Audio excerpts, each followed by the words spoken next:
আজকে তৈরি করছি আস্ত জলপাইয়ের টকঝাল মিষ্টি আচার, তাও আবার একদমই সহজ পদ্ধতিতে।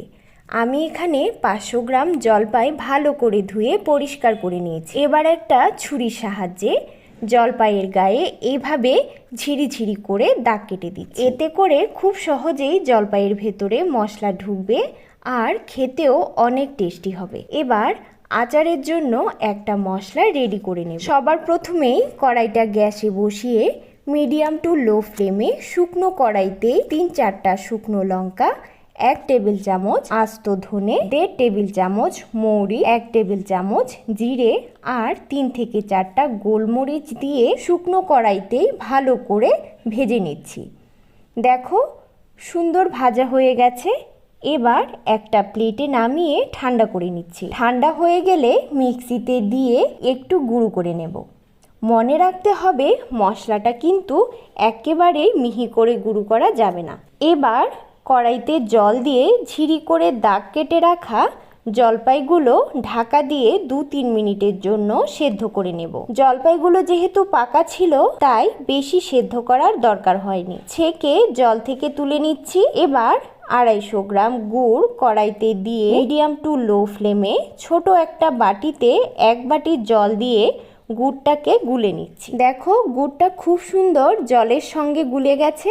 এবার আমি জাল দেওয়া গুড়টাকে একটু ছেঁকে আবারও কড়াইতে দিয়ে দিচ্ছি, আরও একটু জাল দিয়ে নেব। দেখো গুড়টা খুব সুন্দর ফুটছে। এবার সেদ্ধ করা জলপাইগুলো জাল দেওয়া গুড়ের শিরার মধ্যে দিয়ে দিচ্ছি। এইভাবে কিছুক্ষণ গুড়ের মধ্যেই জলপাইগুলো 5-6 মিনিটের জন্য ফুটিয়ে নেব।